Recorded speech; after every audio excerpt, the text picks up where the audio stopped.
live from the British Colonial Hilton Hotel, Dare to be Great, with Master Motivator, Spence Finlayson. Good evening and welcome to Dare to be Great. Give yourselves a special round of applause.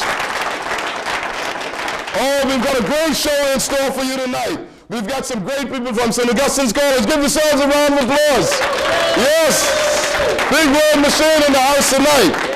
We've also got some people from Sandlands Rehabilitation Center, and we've got the Public Relations Manager, Ms. Duvallier. Give them some love for us, please. And I got some of my brothers from Levi Lodge. Give them some love. Yes. Yes, yes, yes. Great show tonight. You know, I want you people to know that you're special, all right? You know, Barack Obama just won. Give him some love. Yes, give him some love. Oh, yeah, give him some love. But you know, before Barack, there was a man named Dr. Martin Luther King, and that's right? And Dr. King said something about the work ethic, all right?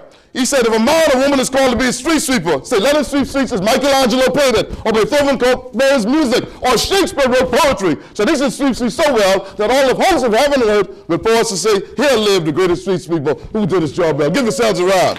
Oh man, let's do our jobs well. Let's do it to the best of our abilities.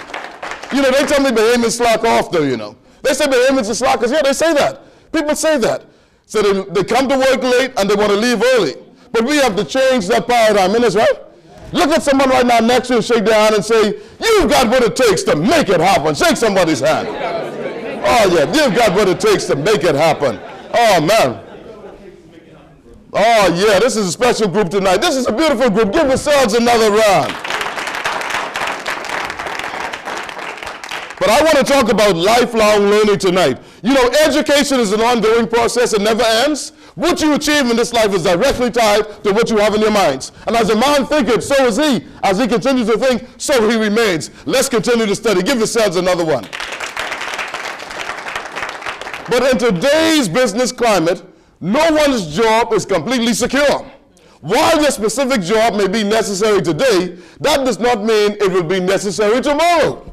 As the future workplace continues to evolve, many employees who don't consistently update their skills and industry knowledge often find themselves out of a job. But this doesn't have to happen to you, isn't that right?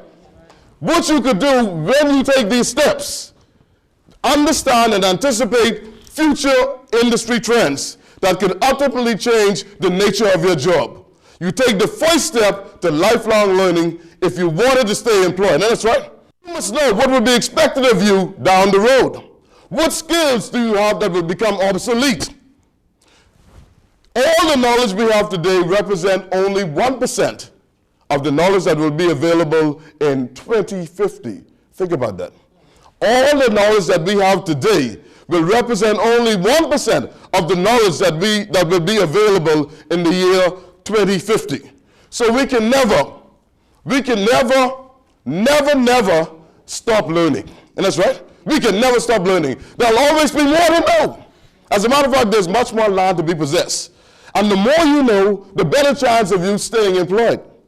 The more you know, the better chance of you staying employed. Before you get behind with inadequate skills, here are my suggestions to help you identify ways to enhance your current skills. 1, identify skills that are of value to your company. That's right. Identify the skills that are of value to your company. First, determine what downsizing good thing going on, and then take an honest look at how many other employees in the department before you make your step. I'll just say that again. Take a look at the downsizing and take a look at the rest of the employees in the department. But you must take an inventory of your skills. Update your resume. That's right. Give yourselves a round for me, please. Now, in addition to self-assessment, it's important to also get feedback from your manager or from your supervisor. You need to know how you're doing. When Ed Koch was the mayor of New York City, he would walk down on Fifth Avenue and he would ask his constituents, he said, how am I doing? How am I doing? The only way you will know how you're doing is what the people tell you. A lot of times we think we're doing a great job and others don't think so. As managers and supervisors, we think we're performing wonderful, but our subordinates don't think so. That's right, the people who work with us. So you need to take that inventory and you need to go out and ask for feedback. from the people that you supervise or manage. Keep your skills up to date is number 2. Even your skills are of current value to your organization. You must be prepared for the future. You must continue to grow. The vast majority of people who lost their jobs, this is interesting. The vast majority of people who lost their jobs due to downsizing and cutbacks in the United States recently revealed that they knew of the possibility of their jobs being eliminated months in advance before it happened. My God. They knew of the possibility of their jobs being eliminated months in advance before it happened. Nevertheless, they decided to go back to school, network, train for another job, or look into the possibility of other employment or starting their own business, as Rory Higgs talked about. Most did not even have an updated resume when they received the bad news. Some of them couldn't even find a resume. Sad story, eh? What about you tonight, friends? What about you at home? Is your resume updated? Do you have it where you can find it? Update your resume. Do it now. Don't procrastinate. Do it now. Look at somebody right now next to you and shake their hand and say, I'm going to update my resume today.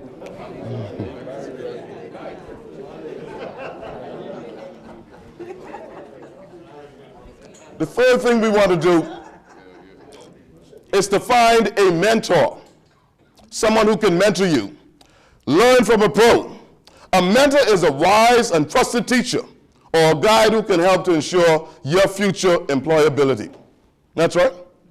But you have to get excited about life. You know, life is truly a celebration. Many people live in this life like, you know, they just get up in the morning and say, my God, another day. My God, another day. I have to go through this day again. Life is a celebration, man. Yes, it's a celebration. I get up every morning and just jump up because I'm excited about life. I want to be here. They tell me any day above ground is better than the day below ground. I want to be here for another day. Oh, man. Oh, yeah, I get excited about life. I get so excited about life that I have to go into the graveyard to quiet down. And that's right. And I have to go in the graveyard and find anybody moving, then I know I'm in plenty of trouble. But life is truly a celebration.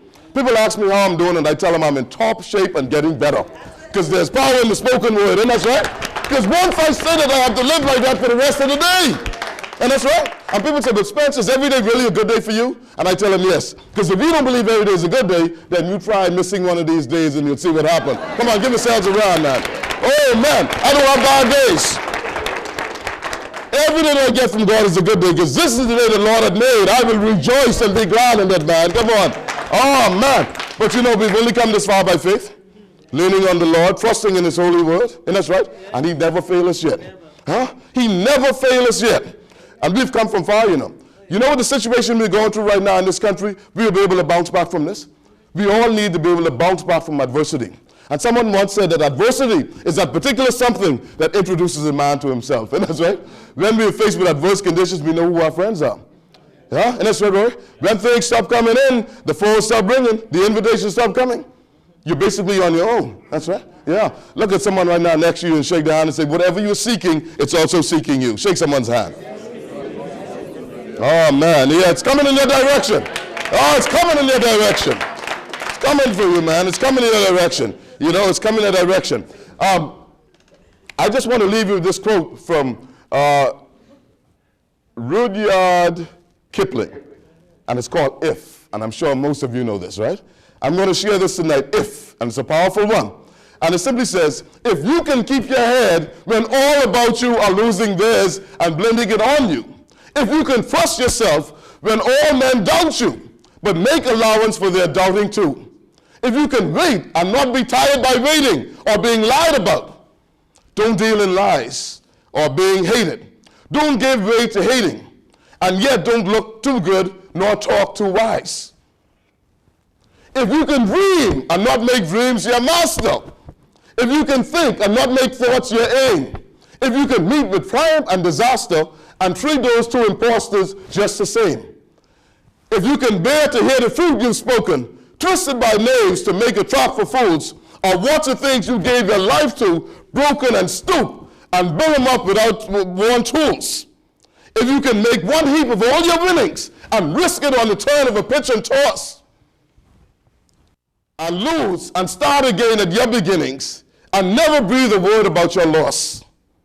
If you can force your heart and nerve and sinew to serve you turn long after they're gone, and say hold on when there's nothing in you except the will which says to them, hold on.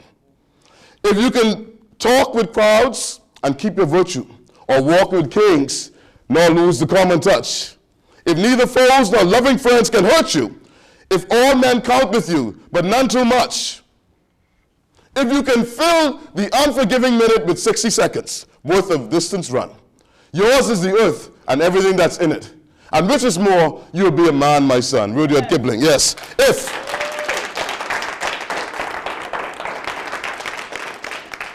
I'm going to leave this thought with you right now. I want you to know that you're greater than you think you are, friends, tonight. You are a divine creation of a majestic God, and your life is truly full of unlimited possibilities. There's nothing that you can't do once you believe in yourself and believe in the power greater than yourself. Then let go and let God have his way in your life. Give yourselves another one for me. Oh, man. Woo! But you have to stay away from the negative people because they will steal your dreams and sap your energy. When I see a negative person coming, I break off and run. Excuse me, I gotta go.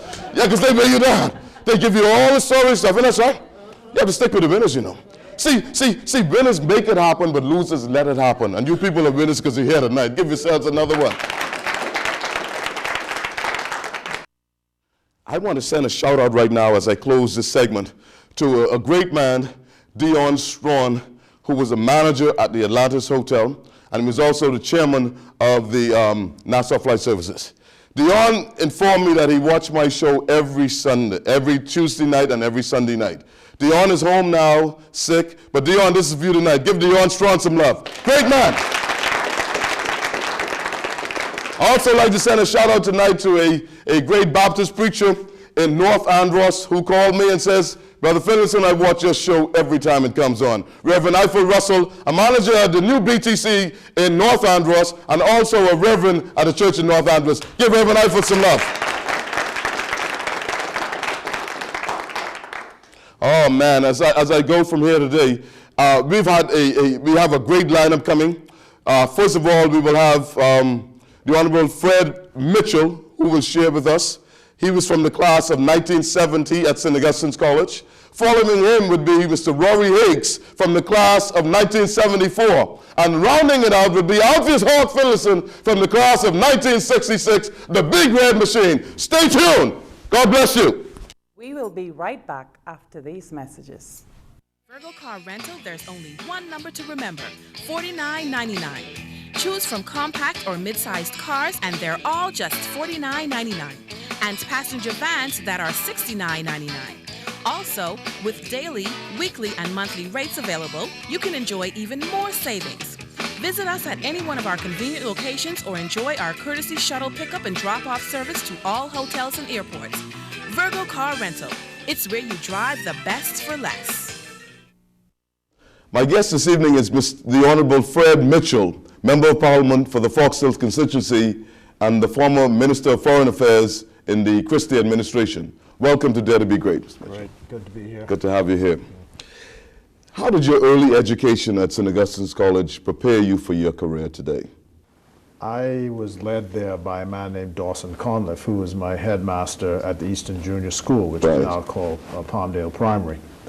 And I guess I was a little ahead of the rest of my class, and he used to take me out in his car to go up to collect the applications, deliver the applications, and to drop off various bits and pieces from the school. Wow.